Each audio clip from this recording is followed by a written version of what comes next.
Le roi de Suède Carl XVI Gustaf, qui fêtera en septembre le 50e anniversaire de son arrivée sur le trône, où il a succédé à son grand-père Gustaf V Adolf, a été admis dans l'un des hôpitaux de Stockholm ce lundi 20 février pour subir une intervention chirurgicale.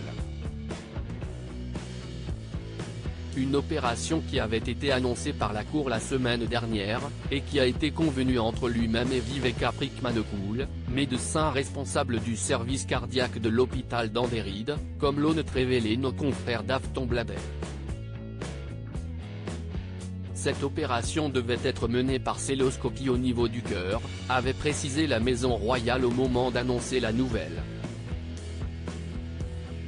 Il a également été révélé que le père de la princesse Victoria a dû patienter dans la file d'attente des soins comme n'importe quelle personne hospitalisée, avant d'être pris en charge. Cela ne fait aucune différence si vous êtes roi, a assuré Viveka Prickmanekuhl, avant d'ajouter, mais ce sont les besoins médicaux qui déterminent combien de temps vous attendez. Il a donc ensuite été emmené au bloc opératoire, avant que l'intervention ne se passe donc à merveille.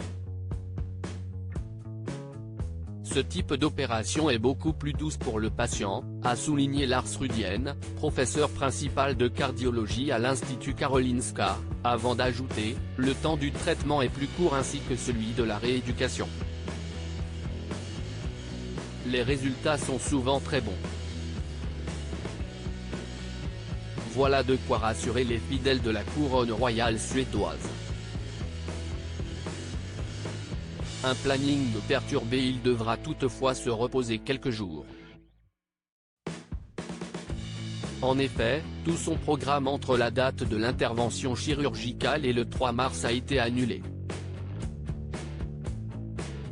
Les déplacements prévus par le roi entre le 20 février et le 3 mars seront reportés à la fin du printemps, déclarait la Cour dans un communiqué, diffusé le mardi 14 février et depuis supprimé.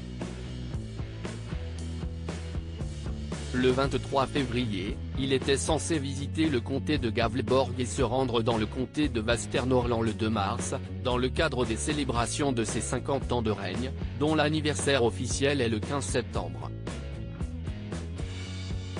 Il devra donc annuler ces échéances, mais devrait être opérationnel pour la réunion qu'il est censé avoir le 6 mars prochain avec la fondation Östergölaxen, active pour la préservation des saumons sauvages.